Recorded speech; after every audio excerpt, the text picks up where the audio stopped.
Get it when I get back.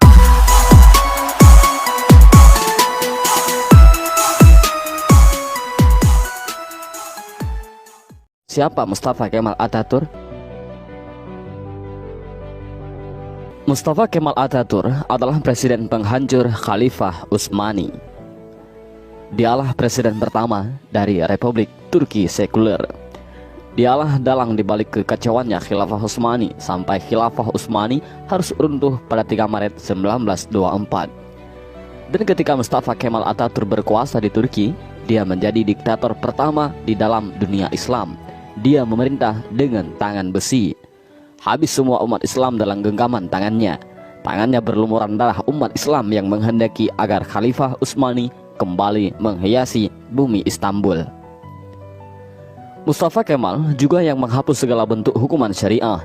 Dia yang menghapus hukum potong tangan bagi pencuri, hukum rajam bagi penzina, hukum qisas bagi pembunuh, lalu digantinya dengan hukum penjara. Tak hanya itu, Mustafa Kemal juga menghapus hukum waris, menyamaratakan ahli waris laki-laki dengan ahli waris perempuan, menghapus hukum hijab bagi muslimah, mengubah Masjid Hagia Sophia menjadi museum, kalimat azan diganti menjadi bahasa Turki, menggalakkan minum-minuman kamar di tempat umum, dan menjadikan majelis-majelis ilmu kemudian menggantikannya dengan tempat-tempat lokalisasi pelacuran dan diskotik. Tak hanya mengubah sistem pemerintahan Turki yang Islami menjadi sekuler, Mustafa Kemal juga memiliki sifat sombong sebagaimana Firaun. Dalam suatu kesempatan, Mustafa Kemal berpidato di hadapan para tentara ex-tentara khilafah. Dalam pidatonya itu, Mustafa Kemal membanggakan dirinya dengan berkata, "Kini sekarang siapa yang berkuasa, aku atau Tuhan?" Dengan perasaan takut, para tentara itu serentak mengucapkan, "Andalah paduka yang kami takutkan sekarang." Mendengar jawaban dari para tentara itu, senyum kesombongan mengukir di bibir Mustafa Kemal. Tapi semua itu berhenti ketika periode akhir Oktober 1938. Saat itu, Mustafa Kemal awalnya menderita penyakit kulit, namun Mustafa Kemal menderita penyakit tambahan yakni malaria, lever, dan penyakit kelamin. Dokter pribadinya pun memberi salep dan dioleskan di kulitnya yang luka karena garukan dari kukunya. Dr. Abdullah Azzam dalam bukunya Al-Munaratul Mafkudah menjelaskan prosesi ajal Mustafa Kemal Atatürk yang sangat mengerikan.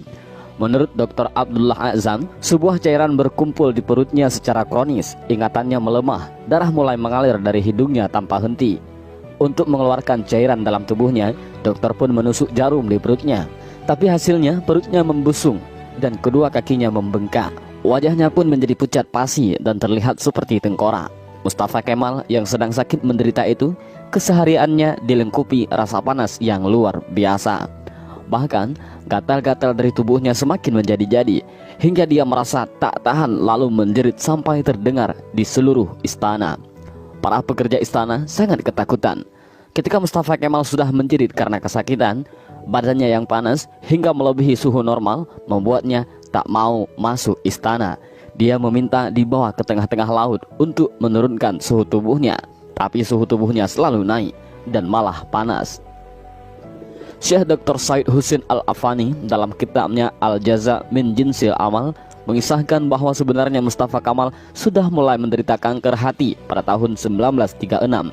Tapi anehnya para dokter yang mendiagnosa baru mengetahui Mustafa Kemal terkena kanker hati pada tahun 1938. Dan puncaknya, pada pagi hari tanggal 10 November 1938, Mustafa Kemal dinyatakan mati oleh tim dokter.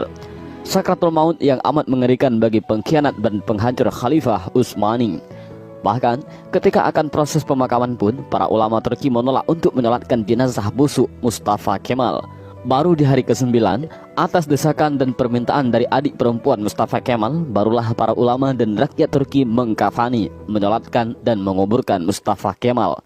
Tapi naas, ketika jenazahnya akan dimasukkan ke bumi, jenazahnya terlempar ke atas. Para penziarah dibuat repot oleh hal ini. Untuk para ulama sepakat untuk menimbun jenazah Mustafa Kemal dengan bebatuan di bukit di Ankara. Baru setelah 15 tahun matinya Mustafa Kemal, jenazahnya kembali untuk dikubur. Tapi lagi-lagi, bumi menolak jenazah Mustafa Kemal. Hingga akhirnya jenazah Mustafa Kemal dimasukkan ke dalam museum etnografi di Ankara, Turki.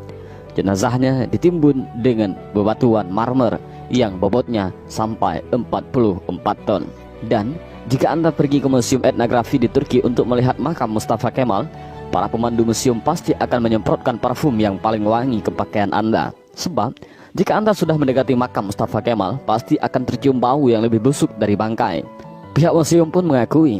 Tapi jangan lupa guys, klik tombol subscribe, karena subscribe itu gratis.